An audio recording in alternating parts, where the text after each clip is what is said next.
different priority groups depending on what degree of care they require. And I wanted to apply the same concept in an academic setting where students, they all have different needs and they exhibit different learning habits and patterns. And so what I thought, perhaps, why not apply these concepts of triage where I assign different degrees of priorities of how I care for my students. And the same from medicine, perhaps nurses and doctors, they're the people who you know are the most caring people. And the course that I teach perhaps is more challenging course that students find it more challenging, and they might think that, oh, this lady, she just doesn't like us and she wants all of us to fail. Well, I want to come across to them that I really do care about their well-being and about their performance in the class, and this is why I want to build this personal bond with them. But the class is quite large, so I can't really come and talk to every single one of them. But again, having this concept of triage where I can tailor my feedback to them helps me with that.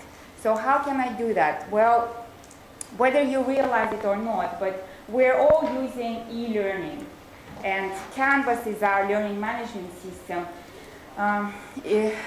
Whether you use it just to post PDF files or your PowerPoint files, but it can be as big as you may be using blended learning in your classes. Well, whenever a student clicks anything within Canvas or anything that is associated with e-learning, well, they're leaving a lot of digital trails for you. And from these digital trails, you can pick up a lot of their learning behaviors. And you will see in the title of the presentation, procrastination, well, that is a behavior that we all have engaged in one point in our life, maybe more than we want to. So procrastination in an academic setting, well, it's been consistently shown, and it's a consistent feature in academic research, that students do procrastinate, and majority of them procrastinate.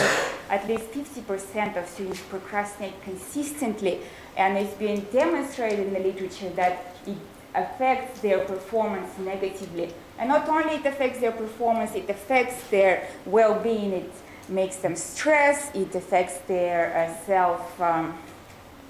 self-esteem and brings anxieties to them.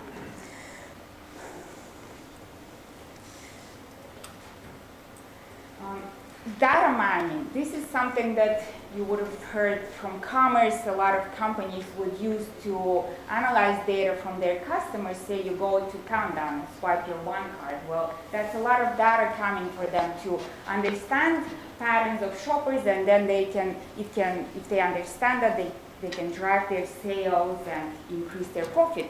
Well, the same concept of educational data mining is used for advancing educational outcomes. So as I said, within e-learning, there is a lot of data that is being generated, and then depending on the degree of how sophisticated your e-learning is, you can provide a very rich feedback to your students.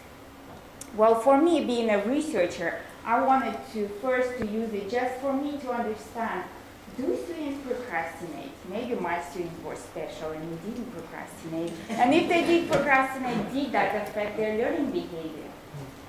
So I teach in the property department, and one of the courses I teach is Property 251, and it's a property finance and investment course, very numeric-based course. And I also had access to another course in the department.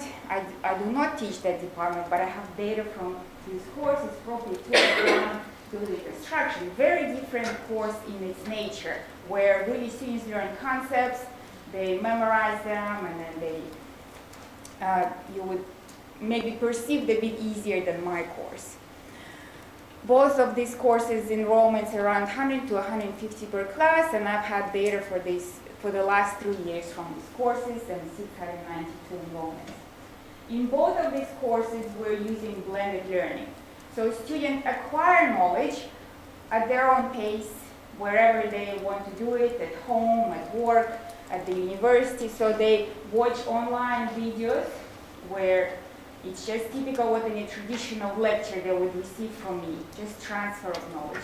But then we meet in class as well for where we apply the knowledge that they would learn in those online videos. So I require my students to view the online lectures, and they also need to do quizzes before they come to class.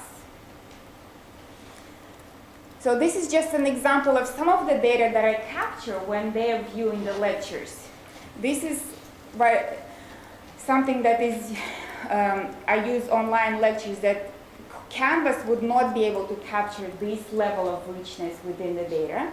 So from the videos that I post on Canvas, I know exactly, if Canvas would tell me that the student did click on the lecture, they might have watched it or not. I would know how many times they clicked on that lecture. But in addition to that, from the data that I can get specifically for my course is I know student names, I know how they answered each quiz question, I know precisely the time of the day that they watched that lecture, and I know precisely how many minutes they spent watching that lecture.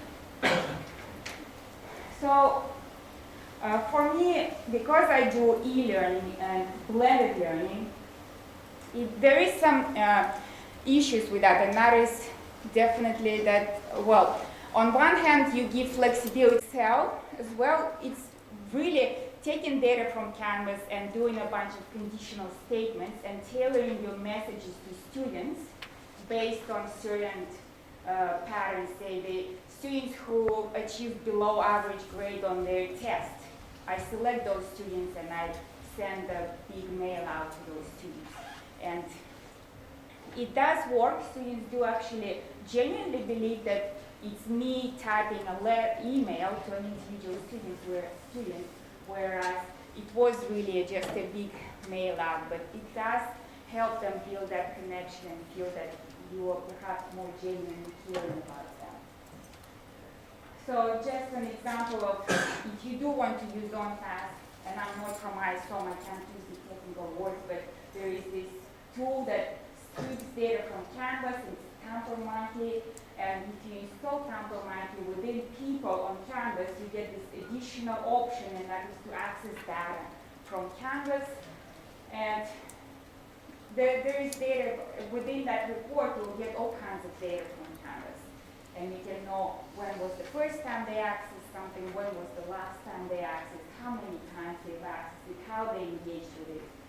And like I said, if you want to know more about how different students learn, you can also combine that with the data that you can, demographic data from the faculty. And I also wanted to emphasize that the richer feedback you want to give, you need to really be more thinking through of the types of data you want to gather. So if you just post a PDF, we don't know how they engaged with it. Maybe they clicked on it, maybe they didn't.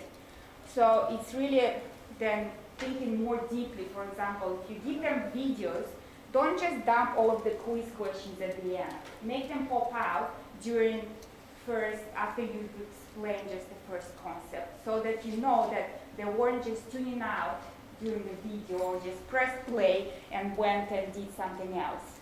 So doing things that forces them to engage and be active. So this is my experience with data learning, analytics, and procrastination.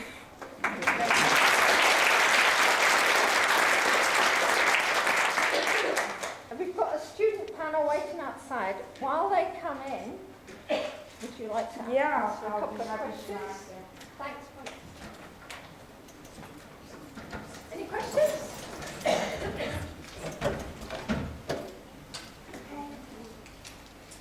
Do you use the data that you've got with regression showing that procrastination translates to lower grades? Do you actually put that in the syllabus or actually feed forward into the next iteration of the course? This is what I'm going to, because I've just done this regression at the end of last semester. So this is definitely something I'll be sharing with my students. Those that are probably minority priority, like in my triage math, hopefully just showing them that you can do something about just to improve your grade. You just have to do things on time, and hopefully that will enhance their performance.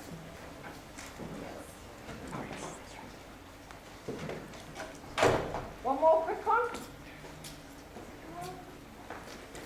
Thank you very much.